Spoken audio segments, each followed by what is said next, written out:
Assalamualaikum warahmatullahi wabarakatuh. Salam sejahtera bagi kita semuanya. Eh, saya Abdi Dasmoe Sahemha akan mencoba memaparkan atau mempresentasikan tentang hukum eh, tentang syarat sahnya suatu perjanjian. Nah, di sini kita akan membahas arti dari suatu perjanjian itu. Nah, hubungan satu sama lain dalam masyarakat itu tidak bisa lepas dari perjanjian, karena perjanjian sering kita lakukan seperti misalnya jual beli, sewa menyewa, pinjam meminjam dan lain sebagainya. Nah, kalau kita membicarakan tentang suatu perjanjian, nah bisa kita membayangkan perjanjian antara dua belah pihak, dimana lebih dominan melahirkan hak dan kewajiban pada masing-masing pihak, sehingga jika salah satu pihak tidak memenuhi kewajibannya dengan sukarela, pihak yang lain dapat menuntutnya di pengadilan. Nah, kita menggambarkan misalnya ya, ini misalnya contoh. Nah, penjual yang tidak menyerahkan barang jualannya kepada pembeli, padahal pembeli itu sudah membeli dan membayar lunas. Jika seperti itu, demikian pembeli bisa menuntut pembeli agar menyerahkan barang yang sudah dibelikan itu. Dari aspek hukumnya sudah jelas, perjanjian sudah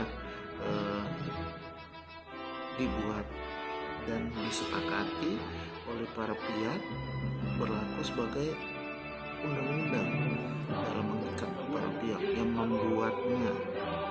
Nah, seperti apa pasal 1338 Kitab Undang-Undang Hukum Perdata dan KUA Perdata.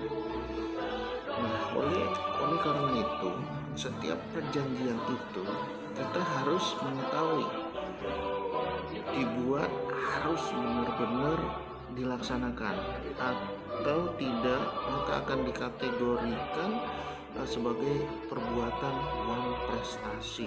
Nah, wan prestasi atau ingkar janji yang memberikan hak kepada pihak yang dirugikan untuk menuntut ganti rugi. Kalau kita mengingat kembali ya, begitu penting dan begitu kuatnya kekuatan mengikat suatu perjanjian, sehingga suatu perjanjian itu maka tidak sembarangan membuat perjanjian. Ada syarat-syarat yang harus diperhatikan oleh kita semuanya ya, agar perjanjian itu menjadi sah dan mengikat para pihak. Nah, kita kembali lagi ke Undang-Undang KUHP Perdata ya.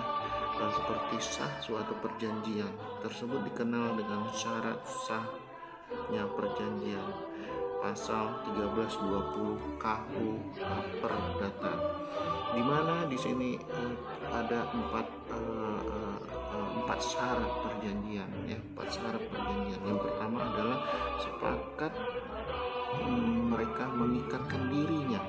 Yang kedua, kecakapan untuk membuat suatu perikatan apa di situ. Yang ketiga, suatu hal tertentu. Yang keempat, suatu sebab yang halal.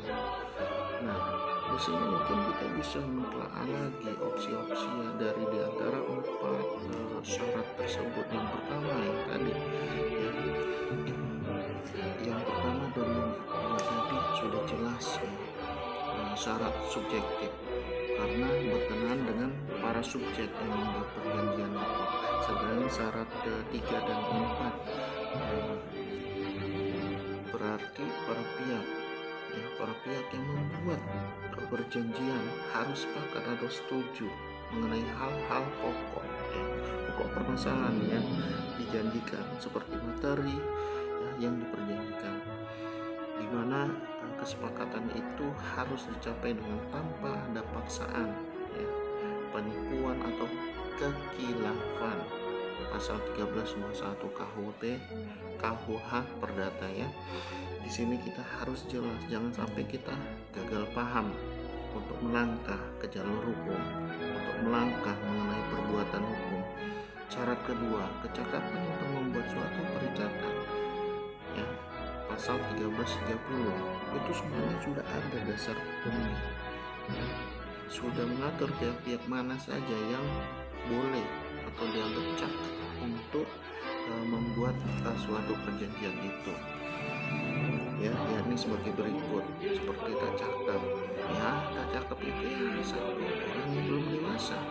Yang kedua, mungkin orang yang taruh di bawah pengampuan, pengampuan. Ya, seperti cacat, gila, boros, telah dinyatakan valid oleh pengadilan dan sebagainya.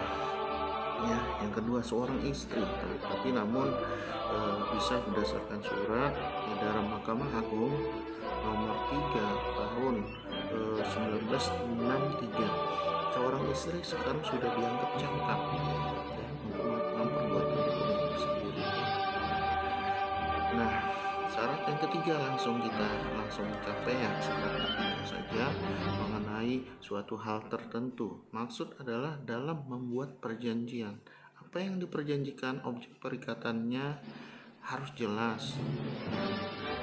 Setidaknya jenis barangnya itu harus ada. Kita bisa lihat pasal 1333 ayat 1. Di sana misalnya jual beli tanah dengan luas 500 meter persegi terletak di Jalan Merpati nomor 15 misalnya itu ya. Bla bla bla bla.